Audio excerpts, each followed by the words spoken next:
You'll be pleased to hear we won't be discussing tifos anymore. It's Bournemouth at home tomorrow and an opportunity for the Gunners to wrap up Champions League qualification for next season, of course, if results go our way. We're going to discuss Saturday's game. We're going to talk Bilal El Khannouss, round up what happened in the Europa League last night, and more on today's episode of the Chronicles of a Gooner podcast. Let's get into it. Hey, everybody, how's it going? Welcome back to the podcast, The Chronicles of a Gooner, with me, your host, Harry Symeou. I had to think what the name of my own podcast was there for a second. Happy Friday to you all. Game coming up at the weekend, a game that, I got to be honest, feels like a bit of a distraction. And I kind of have to slap myself when I say that and remind myself that, you know what, we've got business to take care of in the Premier League still. We're not done. We haven't wrapped up Champions League qualification yet. We haven't wrapped up second place yet, which I've been saying for a while, to me is pretty important. We've still got a lot to do. And although there will be a kind of world in which people believe that Saturday's game is a distraction, look at it from another point of view. It's an opportunity to generate a bit of confidence, build a bit of momentum, potentially. And we'll talk about the prospect of rotation and what Mikel can, can't do, shouldn't do as we work our way through the show. Plenty to discuss around that one. But as I say, we're also going to talk Bilal El Khannouss, the Leicester City midfielder who's been linked with a move to Arsenal this summer. Now, I'll be honest, those links are not coming from any of the usual kind of suspects. They are links that I've picked up on online via foreign journalists. It doesn't mean that they're bad links, but I wouldn't be getting massively carried away by this. But I guess the reason I felt it was worth discussing on today's pod is because just in response to those rumors, I've seen so many Arsenal fans going, this would be really exciting, get him in, blah, blah, blah. A lot of people seem to be on board with this idea, and I'm not sure that I am. So there's a conversation to be had around that, which I'm looking forward to getting into a little bit later on in the pod. I'm banning Tifo chat, right? So if you're chatting about Tifos in the chat box, you will be ignored by me. I don't want to talk about it anymore. Fed up of it. I had a little rant yesterday on the pod when we were talking about some of the reaction to Arsenal's defeat to PSG. And I stand by everything I said. What I find funny, though, is like there were people in the comment section sort of coming after me post-podcast saying stuff like, you're so pro-Arsenal, you're so this and you're so that, and you've got the blinkers on and you don't know what you're talking about, basically saying and suggesting that I was making the point that no criticism of Arsenal's performance was allowed. That is so far from the point I was actually making. It's unbelievable. And so when I read comments like that, I question whether those people actually listen to what I say. I said, you can criticize the performance, you can criticize the team, you can criticize the manager, you can criticize the setup, criticize whatever you want. Where I got wound up was when the criticism was being directed at the fans. That was my point. Stop having a go at the fans. Stop being, really kind of top level in your analysis, particularly if you're a pundit who's paid a good amount of money, by the way, to be across these things, to analyze these things and to provide some insight. Like, just do better. Like, that was my point. It's nothing to do with the performance or any individual players or anything that you felt that maybe the team got wrong. If that's how you feel, and I expressed plenty of things on the post PSG pod that I felt we didn't do well enough, and I felt that we could have done better in the game. So criticism is fine, but it's got to be placed at the right door. It shouldn't be misplaced. It shouldn't be misguided. And that's kind of how I felt that so much of it was in the aftermath of that game. What was the biggest theme to come out of it? Oh, well, the Arsenal fans were quite bad, weren't they? Or the Tifo was rubbish. Well, I agree with the Tifo point. I don't think the fans were bad. I think the fans were nervous. And unless you were in the ground watching that unfold in front of you, I don't think you could fully understand the kind of anxiety that I felt gripped the crowd on Tuesday night. But anyway, we move on from that. We're going to start by just reflecting very quickly on what happened in the Europa League last night, the prospect of Man United and Spurs being in the European final, as raised by James in the comments, is not a nice one, is it? But look, I'm going to get called bitter and salty for saying this, but I'm going to say it anyway, because it is a point I've already made on a recent episode. And I felt like what we saw last night kind of proves what I was banging on about and kind of proves the point rather than sort of, damages it in any way, shape, or form. I've said for a while, when I put a tweet out about this a few weeks ago, and I got a lot of stick for it, there was a lot of debate and conversation off the back of it. But basically what I said was that I felt that the level and the standard of the Europa League had really, really dropped this season. And that is largely due to the fact that we don't have the Champions League dropouts anymore. So previously, in the old Champions League format where we had the group stages, if you finished third in your group, you would drop down into the UEFA Europa League. And often there'd be a fair few teams that, were pretty good, of a really high standard, certainly of a higher standard than some of those sides in the Europa League, that would miss out just about on getting through the groups, and they drop into the Europa League, particularly when you used to get the group of death. You knew guaranteed that one top team at least was going to drop down into the Europa League. We haven't seen that this time. And so we've ended up with a semi-final where you've got Manchester United, right, and Tottenham Hotspur, who are both having really bad seasons, man. Tottenham 16th in the Premier League going into the weekend. Manchester United 14th. Neither of those two sides have got to the magic 40-point mark in the Premier League yet this season. So for those two sides to be in the Europa League semi-final and then to essentially cruise through their first legs the way they did last night, it's great for them. Happy days. And I'm not saying that their fans shouldn't enjoy it or shouldn't lap it up, particularly when they've had such abysmal seasons. They need something, man. Every human needs a bit of joy in their life at some point. I get it. But the fact that the Europa League is weaker is undeniable. And we've seen that again. I mean, surely even the most ardent of Spurs or Manchester United fans would admit to that. I bumped into some Bodo Glimt fans yesterday when I was in Liverpool Street Station. There was a massive group of them, and they were singing, "What do you think of Tottenham?" Shit, da, da, da. I thought it was fantastic. They were all dressed in yellow. They were buzzing for the occasion. I spoke to some on the train because they were sitting next to me, and we got talking. I wished them good luck for the night. Obviously, it didn't transpire that way, but it was clear and apparent to me that for them, it was all about the occasion. They were buzzing to be there. Bodo has a smaller population than the capacity of the Tottenham Hotspur Stadium, which shows you what a remarkable achievement it is that they've even got to this stage. Listen, for me, Tottenham are through. Same with Manchester United. But does that Bodo Glimt goal late on just give them a glimmer of hope? Maybe. We know it's a tough place to go, artificial pitch, etc., etc. You never know. I mean, you wouldn't put it past Spurs pressing the self-destruct button at some point. But the likelihood is that they make it through to the final. And then you had the Manchester United game, which I thought was a strange one, man. I always felt that Man United would probably have enough over the course of the two legs to get through.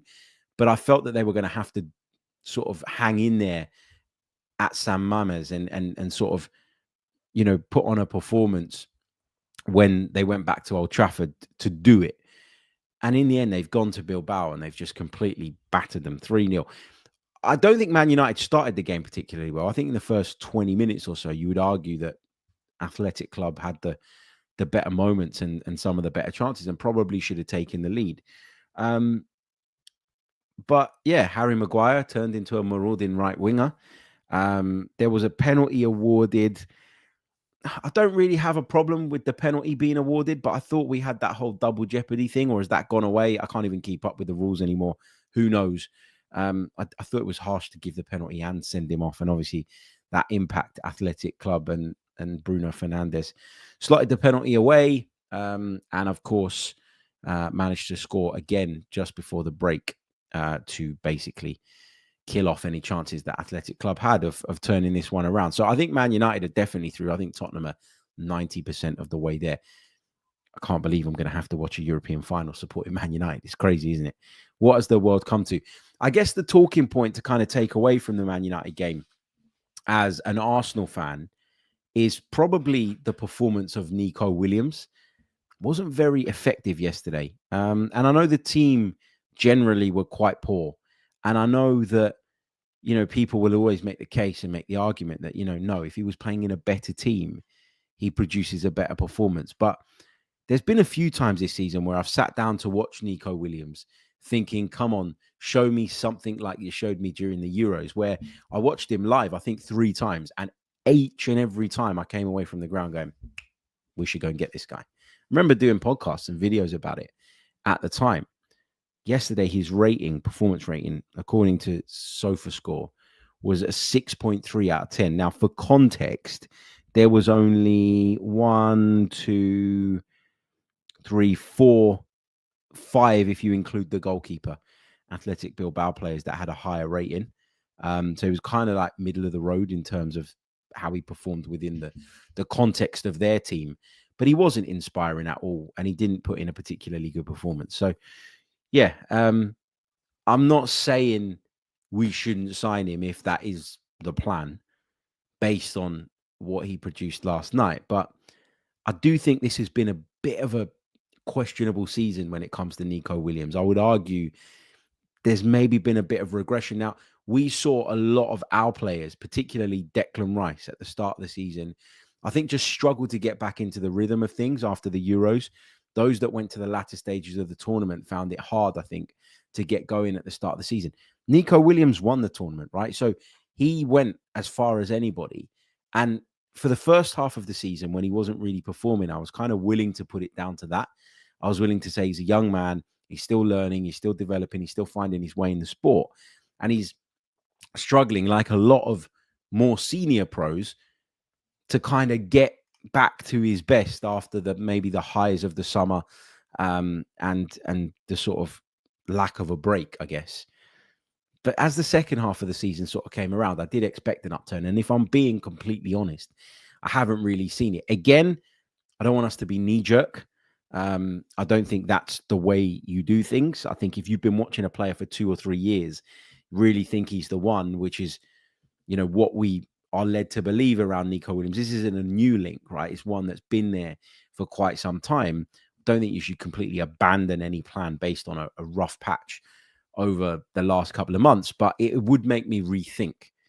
And I'm at the point where, at least personally, I'm no longer sure about Nico Williams. But then I say stuff like that, and I say things like that about Martin Zubimendi as well. And then the common pushback I get, and rightly so, by the way, is, well, who are the alternatives then? Who do you go out and get? And the truth is, I can't give you an answer. Maybe I've just become too damn fussy. Or maybe because Arsenal have stepped forward in recent seasons, and I know that you would argue in a lot of ways this season has seen maybe a slight step backwards, at least domestically.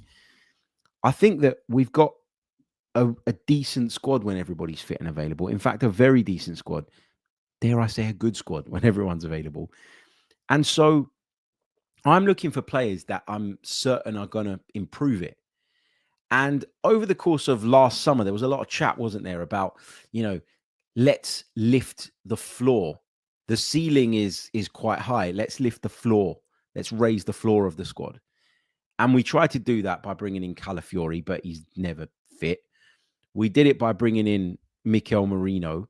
And over the course of the year, we've come to learn what a useful squad player Mikel Merino is, despite a rough start with the injury and then struggling for form. So you could argue that we did achieve that in the end. But I think next season, or this summer, I should say, going into next season, it's not about raising the floor anymore. It's about now returning to trying to push the ceiling up again. I think that's really, really important. So, yeah, we'll see what we do. We see how that goes. But, yeah, just some thoughts there on Nico Williams. There's a lot of stuff in the chat. Like Ganto says, anyone is an upgrade on Martinelli. I don't agree with that stuff. I think that's really, really harsh. Martinelli is such a useful asset to this team. Can he be frustrating at times? Yes. Does he always get it right? No, but who does? And actually, that brings me on to a subject. I didn't have this on my kind of plan for today's show, but I've seen stuff going around on social media basically a still shot of him about to take that shot against Gianluigi Donnarumma that the big Italian got down low to and managed to save in the first half, and people going, Martinelli's decision making needs to be better. Sorry, what? Like, I agree that he could have done better, and I agree that he probably ought to have scored, but it was a really good save, which has to be taken into context. And the other point is, what did you want him to do with it? You go and work with coaches at the highest level. They will tell you that in that scenario, in that type of situation, the best thing to do is to go hard and low back across the goalkeeper. He goes low, maybe not hard enough. My one criticism would be that he sets his body shape really early, which gives Gianluigi Donnarumma a pretty good indication of what he's going to do. And maybe in that circumstance, you then just sort of wrap your foot around it and drag it back towards the near post and try and sell the goalkeeper the dummy, try and give him the eyes, maybe. I don't know. But theoretically, he did the right thing at least. It just didn't come off. So, yeah, you can question his decision making at times. And if that is a conversation you want to have, a wider one about Gabriel Martinelli, I'm here for it because I think it is a valid one. But in that particular circumstance, on that particular occasion, I think he did the right thing. So criticism around that moment, I think, is a little bit harsh. Yeah. Anyway, Europa League, done and dusted. Get that out of the way. It's going to be a horrible final by the looks of it. Let's hope that none of them win it. Anyway, shall we move on to this weekend's game? I know there won't be too many that want to spend a great deal of time on this, and we'll try and do it as quickly as we can. But I do think there is a conversation to be had here. So we're going to do that on today's episode of the Chronicles of a Gooner podcast. Don't go anywhere. You're listening to the Chronicles of a Gooner. Like and subscribe.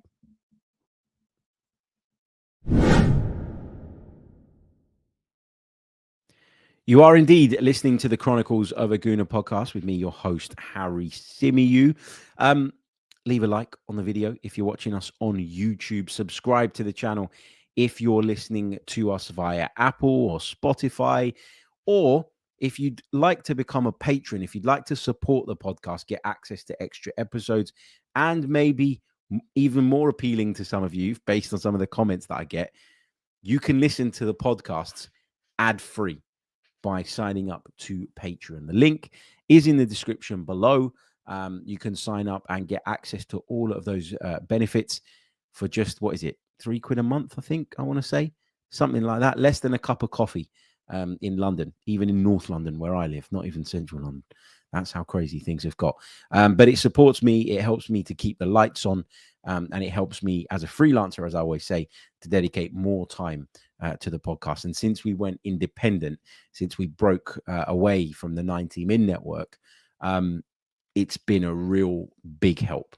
Really, really big help. Because previously, to be completely transparent, I used to get a bit of support with the costs of the podcast. And, these things do have costs. You have hosting costs, you have equipment costs, things like that. I used to get a bit of support due to that relationship with the 90 Min podcast network. That wasn't working out anymore for reasons that I won't go into. But we are here. We are independent. We're still bringing you content. In fact, we're bringing you more content. So support via Patreon is very much appreciated. It's not compulsory, though. To do at this moment. Link in the description.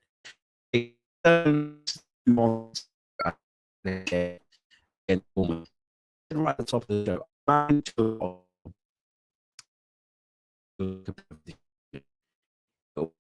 people like this completely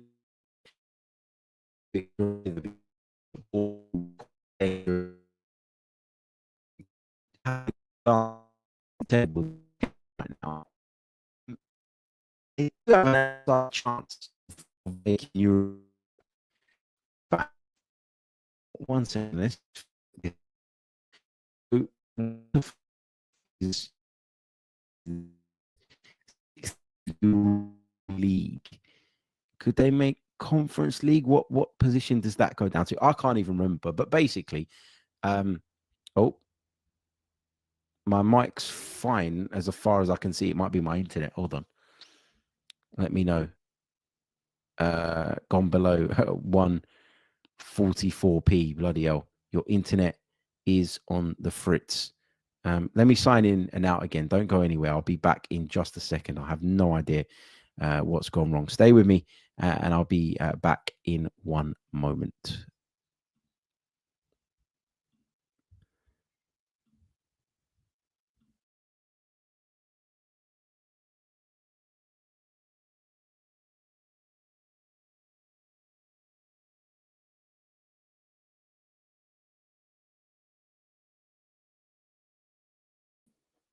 Okay, I think we're back. I'm hoping that's fixed itself. Have no idea what on earth was going on there. Are we better? Is it better now? Let me know in the comments. I'd love to hear from you guys. Your sound is all over the place. No, you sound like a robot. Blah, blah, blah. Hearing you loud and clear. Good. All good, Harry. Brilliant stuff. Okay. I don't know what happened there. If it was my internet, it's weird because I've just literally refreshed the page and it's working again. Sorry. I have no idea what went wrong there. Anyway, Saturday's game.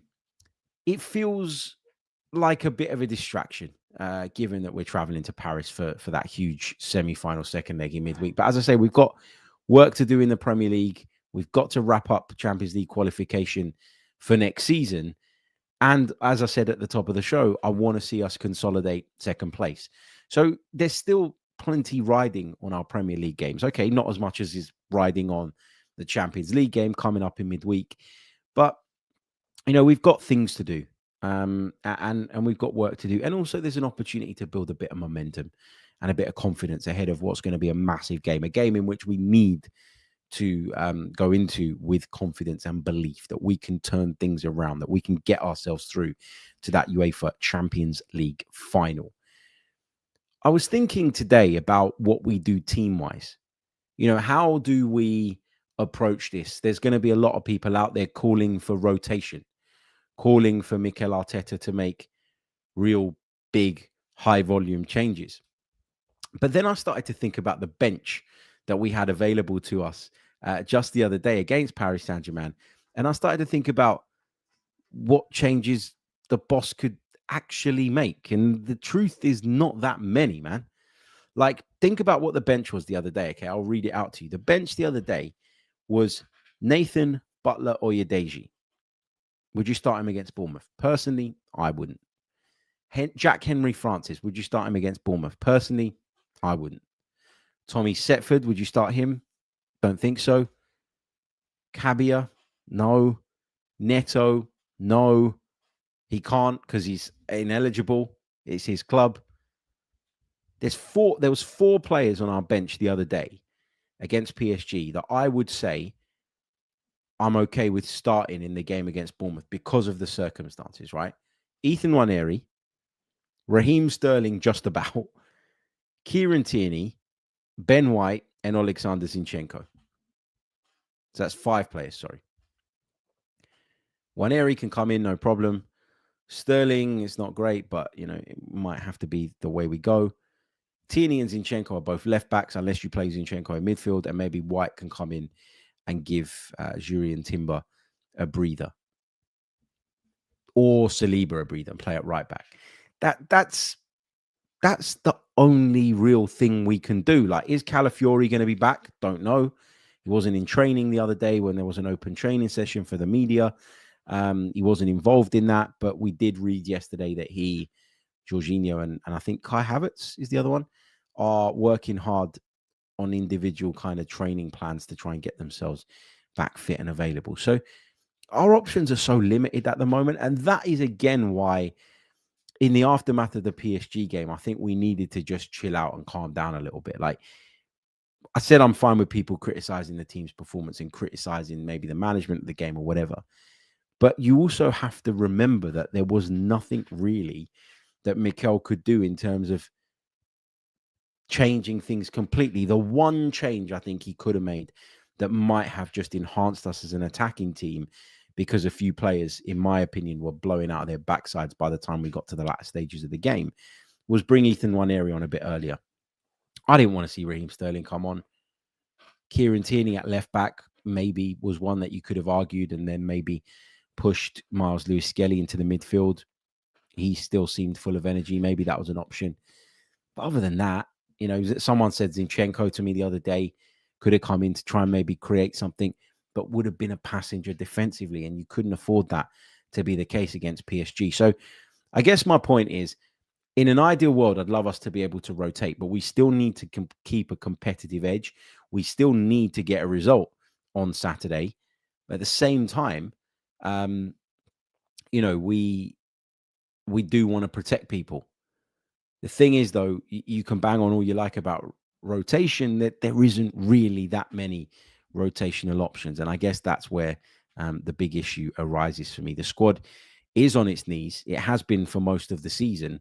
And I think for me, when you look at this in particular and you try and figure out who you would rotate in and maybe who you wouldn't, you kind of got to just take a step back and go, actually, do you know what? We're doing all right when you consider how short we are. And there'll be others out there that go, well, that's due to the squad building, and that's because we didn't do business in January. And they'll make other arguments in other cases, and I understand that. But at the same time, you got to be realistic about where we're at. And so, yeah, I think Mikel's got a difficult job on his hands, trying to protect some key players, but also making us as competitive as possible and hoping that we can win the game against Bournemouth at the weekend. Some people would just say, throw the game, who cares? But we need to wrap up Champions League football. We need to finish second, in my opinion.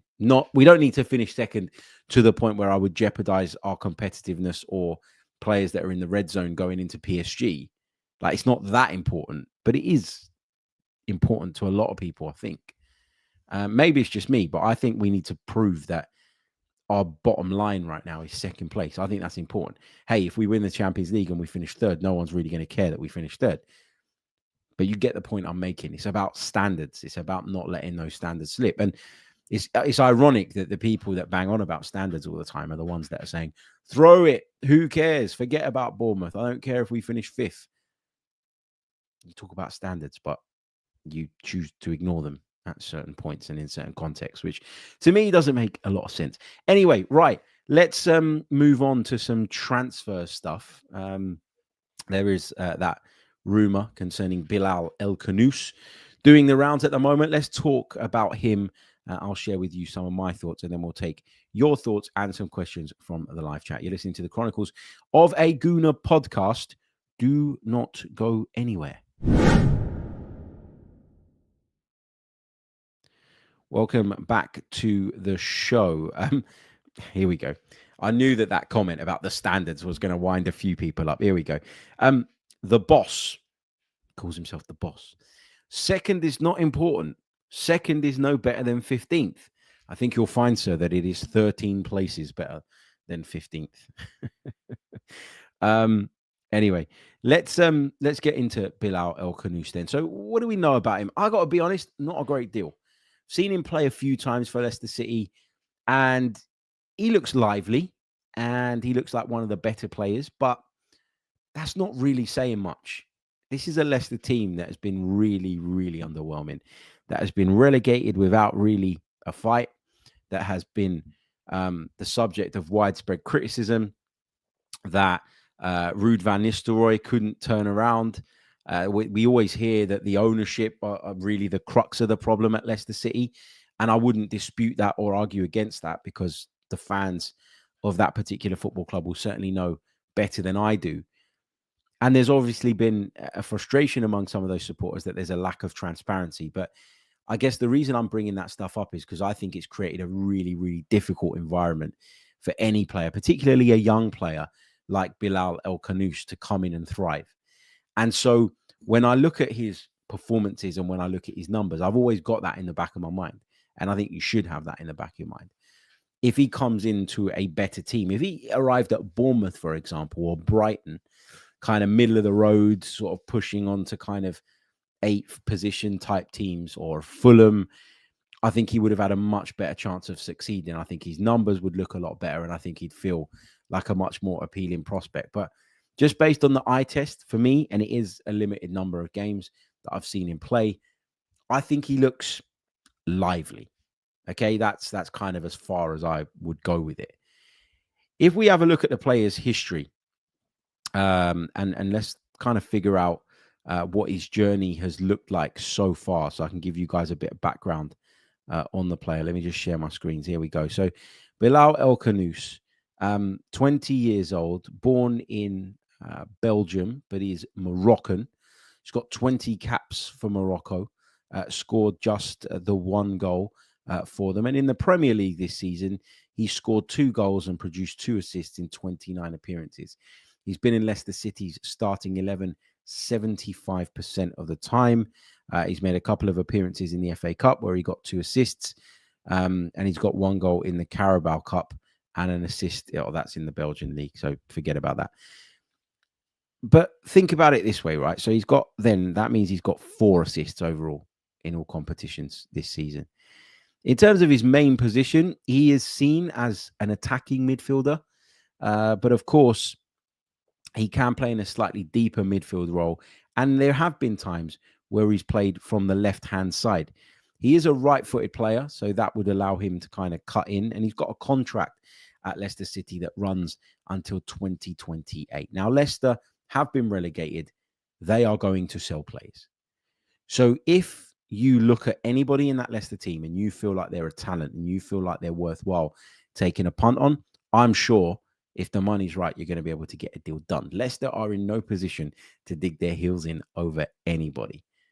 Just 20 years old, as I say, so he's got plenty of time to grow and to develop. And if you look at his career so far, he started at the Anderlecht youth, joined Genk, and then worked his way up under 18s, under 21s, and ended up getting a move to Leicester City in August 2024 for around about 22.5 million euros. So that's just under 20 million pounds in English money. So Leicester City, if they did sell him for the rumored 30 million, which is what is being talked about in these reports that I referenced, they're going to make a profit of around about 10 million quid on him, which I would argue for them, given that they're going down into the Championship, I think is quite important. And I think it would go a long way. If we take a look at some of his kind of underlying numbers, we've had a look at the goals and the assists and the really kind of top level stuff. I quite like looking at these scouting reports on FB Ref. And the reason I like looking at these is because what these do is they give you an indication of how the player performs comparatively to some of his peers. So these scouting reports are based on the player being compared to positional peers in the men's Big 5 leagues, UEFA Champions League, UEFA Europa League, over the last 365 days. And they base it on the volume of minutes played, right? So this is based on 1,920 minutes played. Now, in terms of attacking stuff, he's pretty low down in terms of the scoring. Non-penalty goals per 90, it's not even 1. It wouldn't be 1 because let me rephrase that. It's not even 0.0. It's not even 0.1. 0.1 is the point I was trying to make there, not 1. It's not even 1 goal in 10. So he is in the 5th percentile for these kind of attacking midfield type players. Non-penalty XG, really low. He's in the 1st percentile. Shots total, averages 1.08 shots per game. So he's in the 4th percentile for that, which means 96% of his peers do more than that. Assists 0.09. But again, in that sense, it's dictated, isn't it, by what's around you. Assists is a difficult one because you can create chances, but if you haven't got players around you that can finish those chances, take those chances, they don't go down as assists. So I'm not going to judge him too harshly on that one. Shot creating actions on average 2.77 per game is in the 16th percentile. Basically, in a nutshell, his attacking numbers, they're not very good. Move on to some of the more midfielder type stuff. Passes attempted, 44.48 per 90. He's in the 75th percentile, despite being in a team that won't have a great deal of possession. So that's pretty good. Pass completion rate, 75.2%. That puts him in the 45th percentile. That needs to be a lot higher. But again, you got to think about the team that he's playing in. Progressive passes, 5.53 on average per 90 minutes, which puts him in the 83rd percentile. That's impressive. Again, given the context. Progressive carries is in the 35th percentile. Successful take-ons, 32nd. Touches in the attacking penalty area, 1.27 per 90. He's in the first percentile. Doesn't get in the box and have touches in the way that you'd like your attacking midfielder. And he's in the sort of the first percentile for that. But again, the context here is really, really important, because if your team don't get forward much and they're pinned back for 90 minutes, how often are you going to get into the opposition box, and how often are you going to get to take a touch in the opposition box? So again, they don't make great reading, but it's understandable. Tackles, he's in the 94th percentile, makes on average 2.16 per game. Interceptions, he's low down. Blocks, not very good. Clearances, not very good, but decent in terms of aerial duels. He's in the 77th percentile. Look, I guess my thoughts here are quite clear. I do not think that Arsenal should be looking to spend 30 million quid on this guy. Now, unless they've seen something and really do believe there's a potential there, then I don't know why, based on what we're looking at, this would be appealing. Now, if you believe he's got potential and he was available for 10 million quid, then I'd say go for it. I remember saying a similar thing when we signed Nuno Tavares. Do you remember Nuno Tavares? People looked at him and went, oh, you know what? There's something there, it's pretty raw. And I remember looking at him and going, I don't know about this guy. Now, in the end, it hasn't really worked out. And obviously, we've let him go. And I think Lazio have got an obligation to buy him at the end of the season or whatever that is. But I remember at the time thinking, we're paying like 8-9 million quid. It's worth the gamble. It's worth the punt. I kind of feel the same about Bilal El Khannouss. If he was available in a cut price deal, then maybe, just maybe, I'd take a gamble on him. But at £30 million, I'm not going anywhere near this transfer. And it's not to be dismissive of the young man or to criticize him as a player, because I think there's a lot of people out there that have probably seen a lot more of him, that would have watched him in his Genk days, and that believe that this guy does have the potential to go on and be a good player. But for me, it's all about priorities. We know what we need to do in the summer. We need to go out and get a striker. We need to go out and improve the midfield, because we are going to lose Jorginho and maybe Thomas Partey too. We probably need to go out and get another goalkeeper. We've got things that need doing that just sit far higher up the priority list for me than the signing of Bilal El Khannouss. If we're going to go and get another midfielder as well as Martin Zubimendi, who we think is coming in, for me, it needs to be someone that can help us in the here and now. I'm not saying you don't make future sort of thinking signings. Like, I'm not saying that. As a football club, you do need to do a bit of that as well. But this does not feel like it should be urgent for me, or that it should be a priority. So I would swerve this personally. I might be wrong. Maybe in time we'll see him turn out to be a fantastic player, and then I'll have egg in my face. Who knows? But right now, this just doesn't feel like the right type of business to be doing. Okay, we'll take some of your questions then for the last section of the show. If you've got any, chuck them in the chat box now. Now is your time. Put a Q at the beginning. Makes it a lot easier for me to pick them out. If you haven't done so already, leave a like on the video. It really, really, really, really, really does help. Subscribe to the channel too, if you haven't done so already. And if you prefer to listen on audio, you can do so via Apple Podcasts, Spotify, or any of the other usual places. Just a quick reminder too, if you're interested in becoming a patron, supporting the show and getting access to additional content, you can do that via the link in the description. You'll also get access to the episodes ad-free, which I know is a big thing for quite a few of you. We've got a really low number of likes on the video. Like, is the content that bad? Please hit the like button. It really, really does help. Given how many of you are live with us, we should have well over 100 at the absolute minimum, and we're not even near that. So yeah, like it really does help. Okay, shall we take some of your thoughts, some of your questions? It can be on Bilal El Khannouss, it can be on Anything else, really, within reason, of course. Like, I don't want to talk about like Reform Party or anything like that, but it could be anything. Get involved. Let's see what you guys are saying. Martinez says, Harry, I think with regards to El Khannouss, this is a priority. He can play 10 and on the left wing, so can potentially cover multiple positions. In Odegaard's present form, this guy would be an upgrade. That last bit feels a little bit reactionary to me. Like, Odegaard's having a tough time. We all agree. We all accept and acknowledge that. But to say that Bilal El Khannouss is an upgrade, for me, that's a bit far-fetched. Yeah, he can play 10, but we don't really play with a 10. We play with 2 8s. Can he play on the left wing? Yeah, but it's not really his most natural position. And I think Arteta wants runners in those wide positions, people that are going to work back the way that Martinelli does, people that have that running power and ability to stretch people.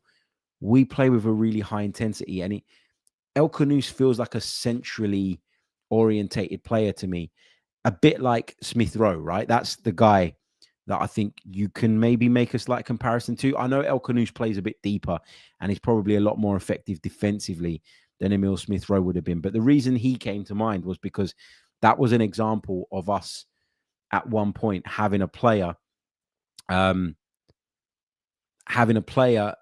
really was built for a central role, playing on the left. For a while it worked, but once teams figured it out, it didn't really work anymore, and it didn't really complement the rest of our team and the rest of our system. And ultimately, he couldn't work his way back into the team. So, yeah, that's where I'm at. That's where I'm at.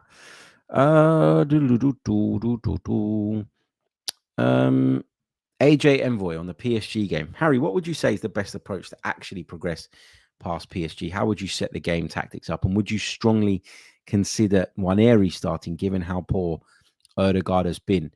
We're going to do like a preview show in the coming days where we'll really kind of drill down into this.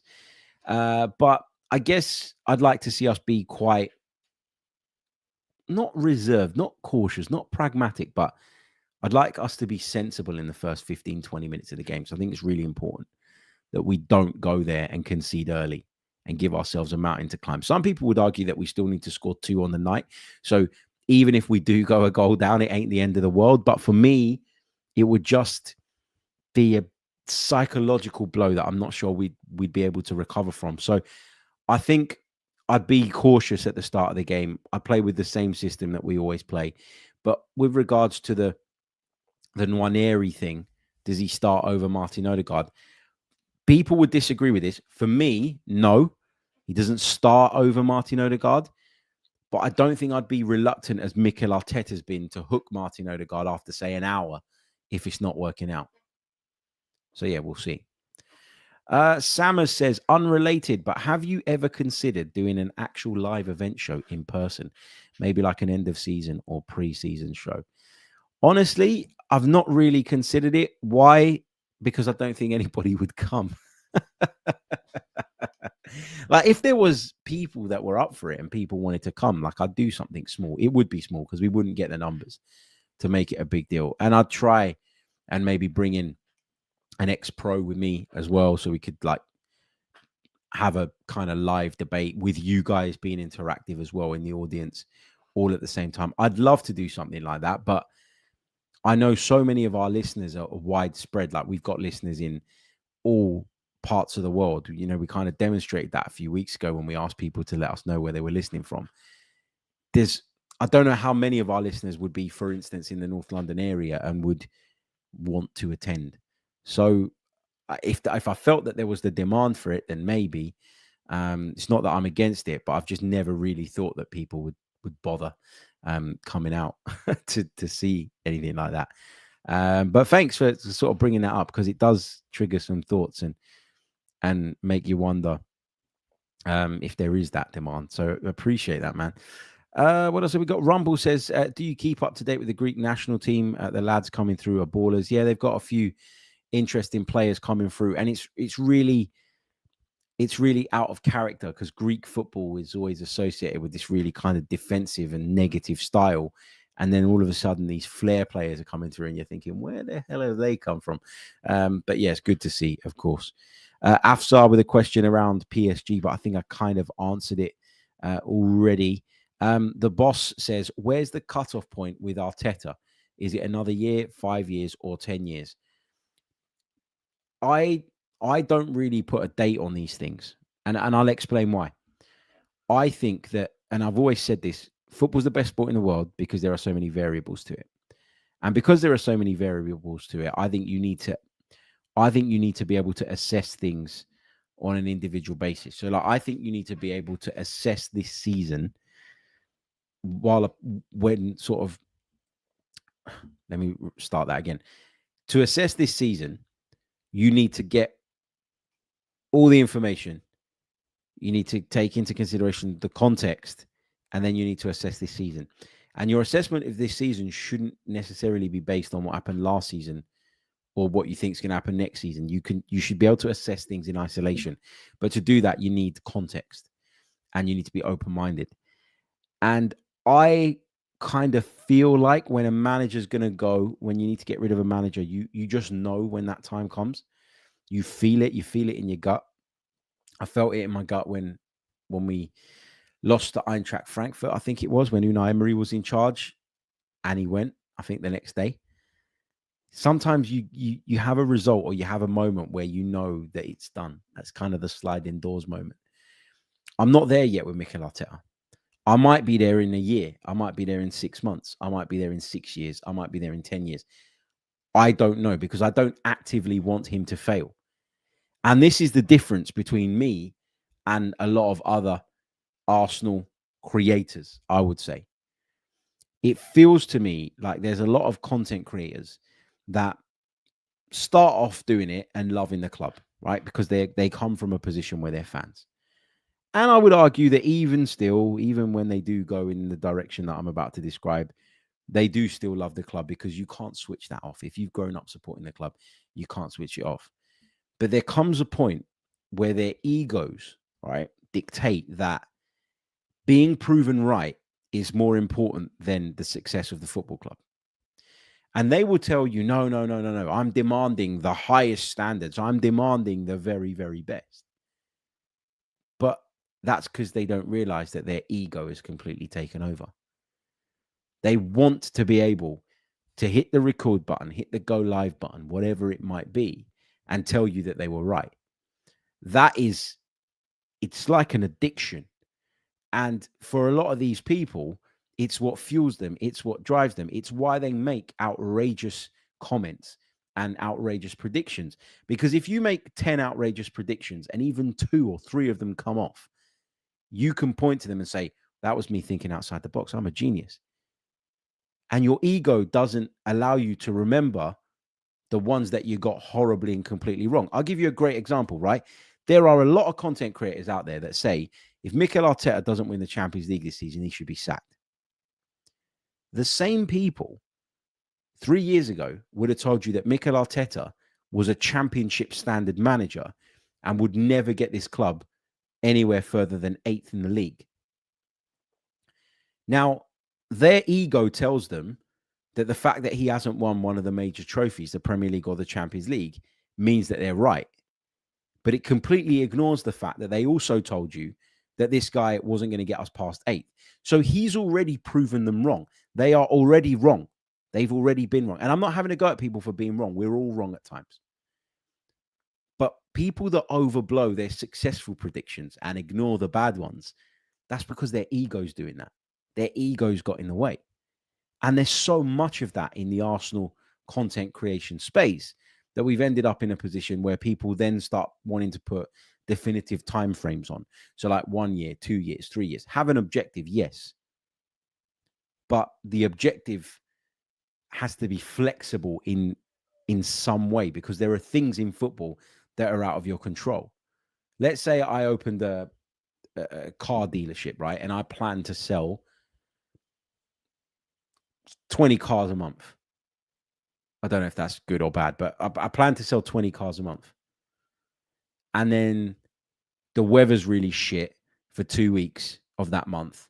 And so nobody wants to come and walk around on my forecourt and have a look at the cars that I've got available to sell.